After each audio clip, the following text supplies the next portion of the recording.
जी। फिर हमारे आसपास में करीबी समाज में पारिवारिक जनों में मित्रगणों में कुछ लोग ऐसे भी हैं जिनके विचार अशुद्ध, क्रियाएं भी अशुद्ध, असहनीय हो जाती हैं और नकारात्मक से भरी होती हैं। और ऐसे लोगों से दूर रहने के लिए फिर हम प्रभु से ही प्रार्थना करते हैं। महाराज जी, ऐसे लोगों में अपने प्रभु का दर्शन कैसे करें? क्या इन लोगों को उनमें ऐसे दर्शन करे जैसे हीटर में गर्मी निकल रही है पर पावर बिजली है, फ्रिज में ठंडा कर रही है पर पावर बिजली है, एसी ठंडा कर रही पर पावर बिजली है, लाइट पर पावर बिजली है, पंखा पर पावर बिजली है, माइक बिजली, मशीन बिजली। जो क्रिया देखता है वो परमात्मा तत्व को नहीं देख पाता है, और जो परमात्मा तत्व को देखता है वो क्रियाओं की तरफ ध्यान नहीं देता। सुनहु तात मायाकृत गुण और दोष अनेक, गुण या उभय न देखी, देखी सो अविवेक। 3 प्रकार की लीलाएं हो रही, सतोगुणी, रजोगुणी, तमोगुणी, लेकिन तीनों प्रकार की लीलाओं में परमात्मा विराजमान है, उसी के पावर से पावर है। अब हमको इस बात को जानने के लिए 2 पद्धतियां अपनानी है, एक है और एक नहीं है। पहले हम ये स्वीकार करते हैं 2 पद्धतियां, अन्वय और व्यतिरेक। अन्वय पद्धति परमात्मा सर्वत्र है, और व्यतिरेक पद्धति ये जगत रूप जितना भी दिखाई दे रहा है ये सब मायाकृत है।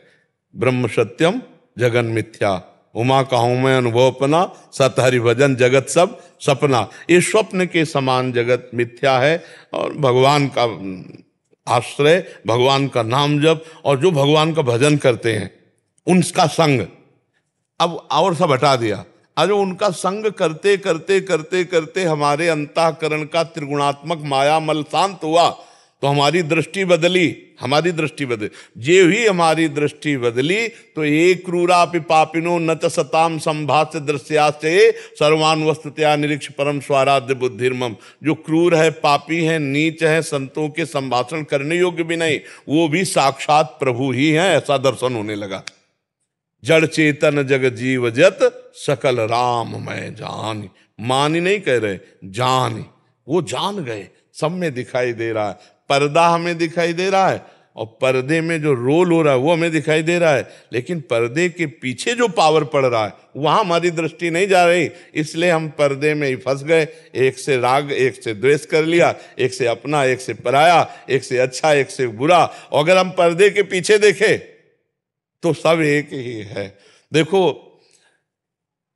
फिल्म तभी अच्छी लगती है जब उसमें क्या हो, खलनायक भी हो और हीरो भी हो, नहीं तभी अच्छा लगता है ना। तो भगवान ने अपनी सृष्टि रची, तो एक लिया विपक्ष रूप, पापी घोर दुरात्मा असुर भाव, और एक लिया देव रूप, और दोनों रूपों में लीला करके भक्तों का रंजन कर रहे हैं।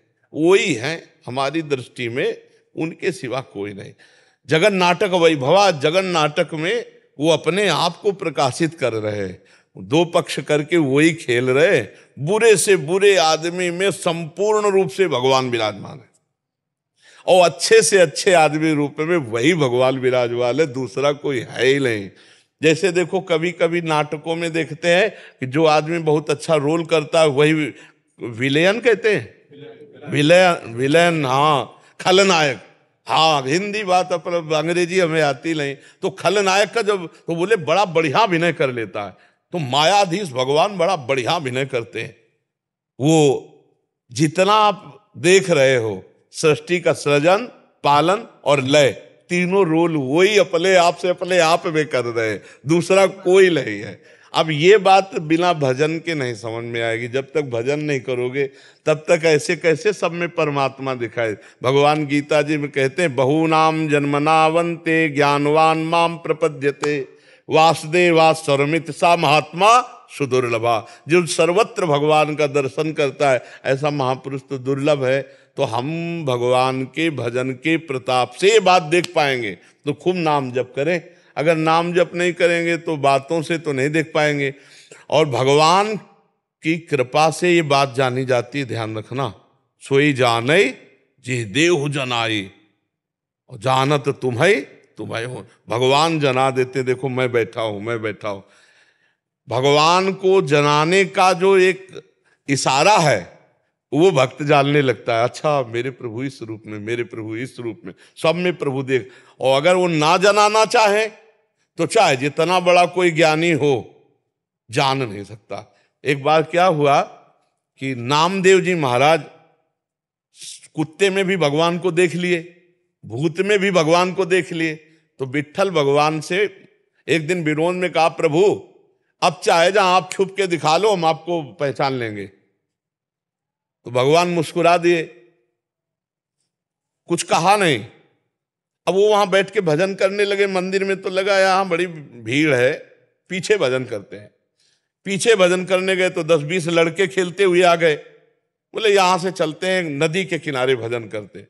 वहां नदी किनारे भजन में बैठे थे, इतने में देखा कि 2-3 बैलगाड़ी रुकी और तंबू तनने लगे। तो उन्होंने कहा यहाँ कौन विक्षेप डालने, कौन विक्षेप डालने आ गया? तो एक स्त्री निकली गड़ासा लेके और अपने पति से कहा, पकड़ इसको, पकड़, काट के इसको बनाते हैं तो बाल भोग हो जाएगा। अब भगवान की ऐसी विचित्र लीला कि नामदेव जी को यह समझ में नहीं आया कि ठाकुर जी से बात की थी। वो स्त्री धोती समेटी होकर, पकड़ इसको, पति और स्त्री दोनों।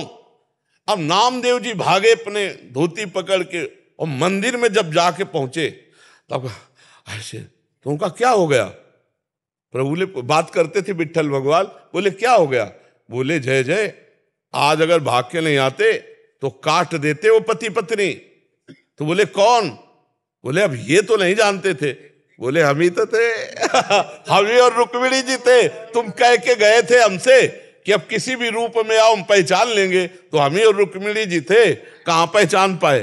तो अगर वो ना जलाना चाहे तो कोई जान नहीं सकता, और वो जला दे तो फिर भी कोई भुलावा नहीं हो सकता। इसलिए हम भगवान का नाम जप करें, उन्हीं से प्रार्थना करें। कोई यहाँ बुरा नहीं, कोई यहाँ भला नहीं है, वो एक परमात्मा ही रोल कर रहा है। भाई हमारी दृष्टि